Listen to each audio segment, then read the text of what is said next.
Hay una pregunta incómoda flotando en el aire de esta generación. ¿En qué momento el ser humano dejó de ser suficiente? Porque algo está pasando. No es teoría conspirativa, no es imaginación, es observable. Personas que afirman tener identidad animal, los famosos Terian, comunidades que se organizan alrededor de ello, mercados que venden trajes de miles de dólares, redes que amplifican el fenómeno, cultura pop que lo normaliza. En medio de todo esto, una palabra antigua reaparece: bestia. La pregunta no es si alguien se disfraza, la pregunta es: ¿por qué la cultura existe en mezclar lo humano con lo animal? Y más aún, ¿qué significa esto para una cosmovisión cristiana donde el hombre fue el único ser terrenal creado a imagen de Dios? No vamos a gritar apocalipsis a la ligera, pero tampoco vamos a fingir que nada está pasando. Porque cuando una cultura comienza a jugar con la identidad humana, siempre hay consecuencias. Mucho antes de Internet, antes de TikTok, antes de cualquier subcultura digital, ya existían relatos de personas que creían ser animales.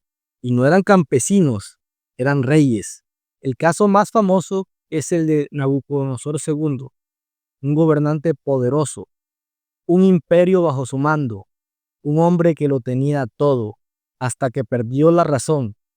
El relato describe que vivió como bestia, comía hierba, dormía al aire libre, su apariencia se volvió salvaje. Durante siglos, esto generó tensión y preguntas: ¿castigo divino? ¿Locura? ¿Deshumanización? La teología lo interpretó como algo claro: cuando el orgullo rompe la relación con Dios, el hombre pierde su humanidad. No se convierte literalmente en animal, pero deja de vivir como imagen de Dios. Y eso es clave, porque en la Biblia, cuando el hombre se aparta de su diseño, se le describe con lenguaje animal, no por insulto, por simbolismo. En la escritura, los imperios que oprimen son representados como bestias, no como políticos, como animales. En Daniel los reinos son bestias.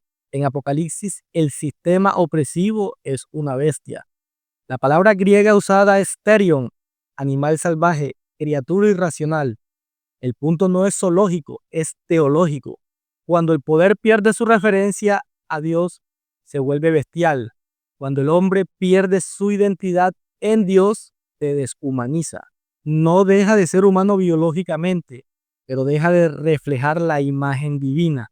Y aquí empieza la tensión con la cultura actual, porque vivimos en una época donde la identidad humana se está redefiniendo constantemente. Hoy la mezcla humano-animal está en todas partes. Superhéroes mitad insecto, héroes con ADN animal, películas donde la transformación es evolución, series donde lo humano se vuelve fluido.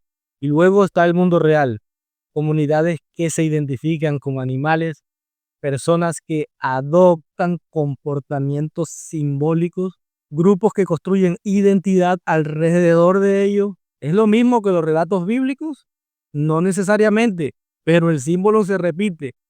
La frontera entre lo humano y animal se vuelve difusa y la cultura no solo la tolera, lo celebra, lo monetiza, lo promociona. Aquí entra el detalle incómodo. Esto no es solo una subcultura, es un mercado.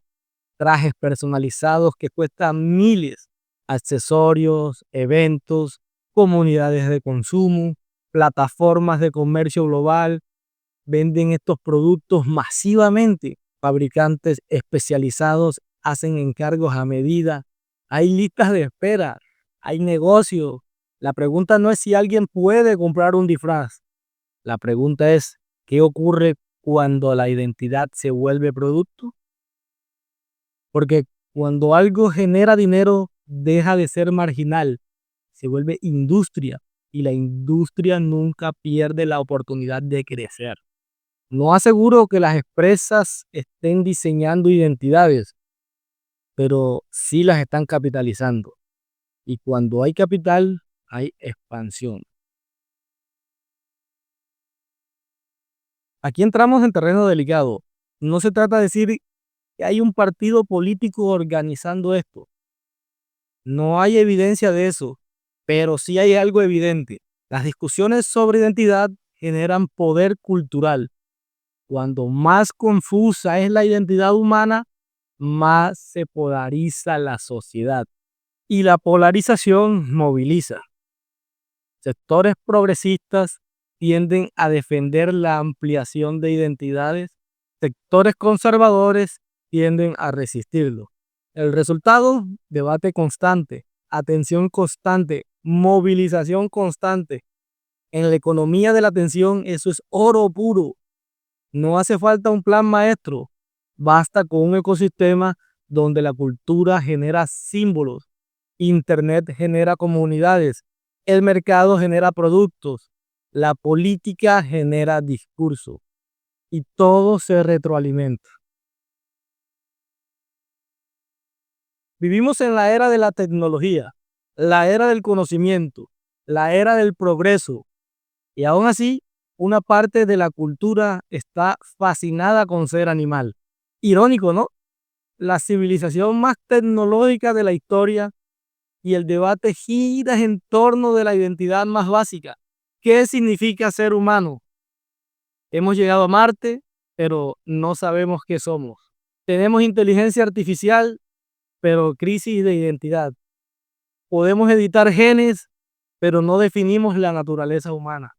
Progreso, pero con confusión.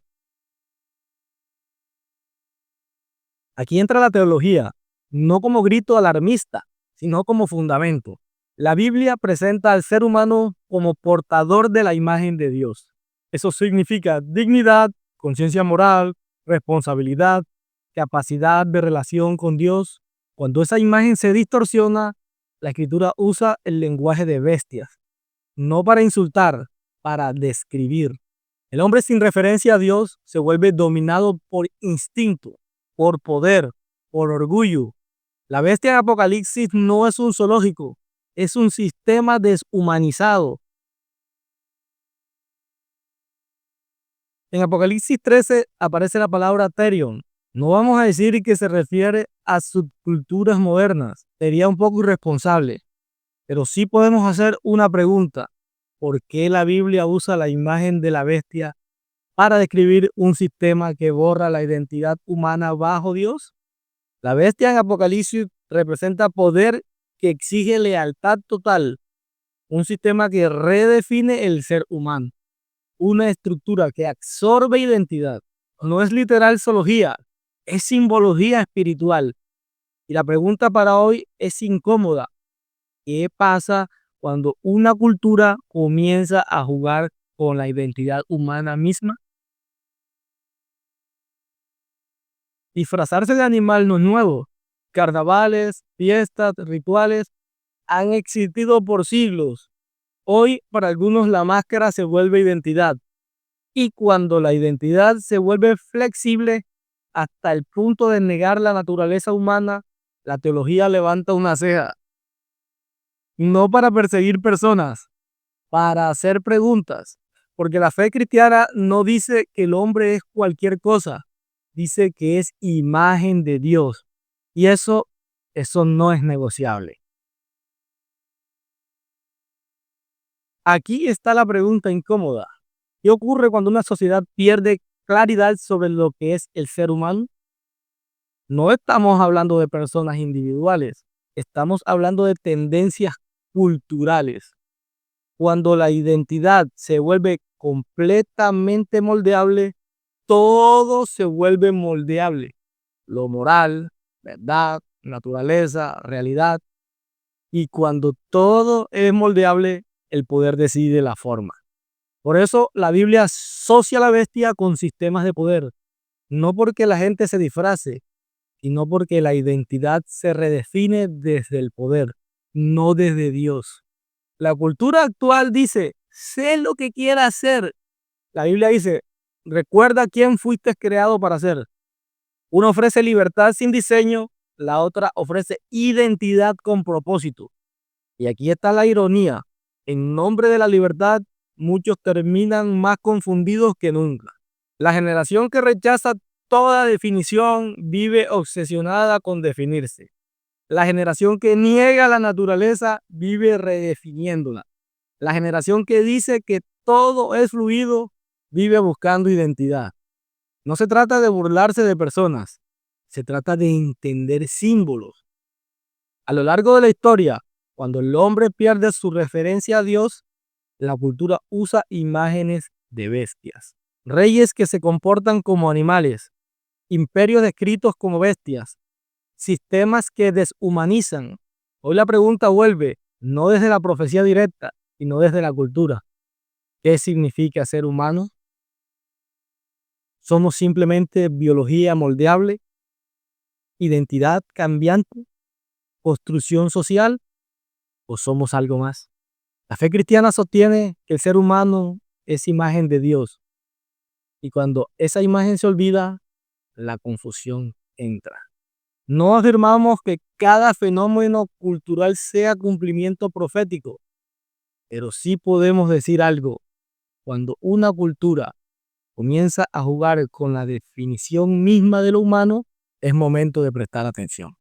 Porque entre la imagen de Dios y la bestia no hay un punto neutro, solo hay dirección.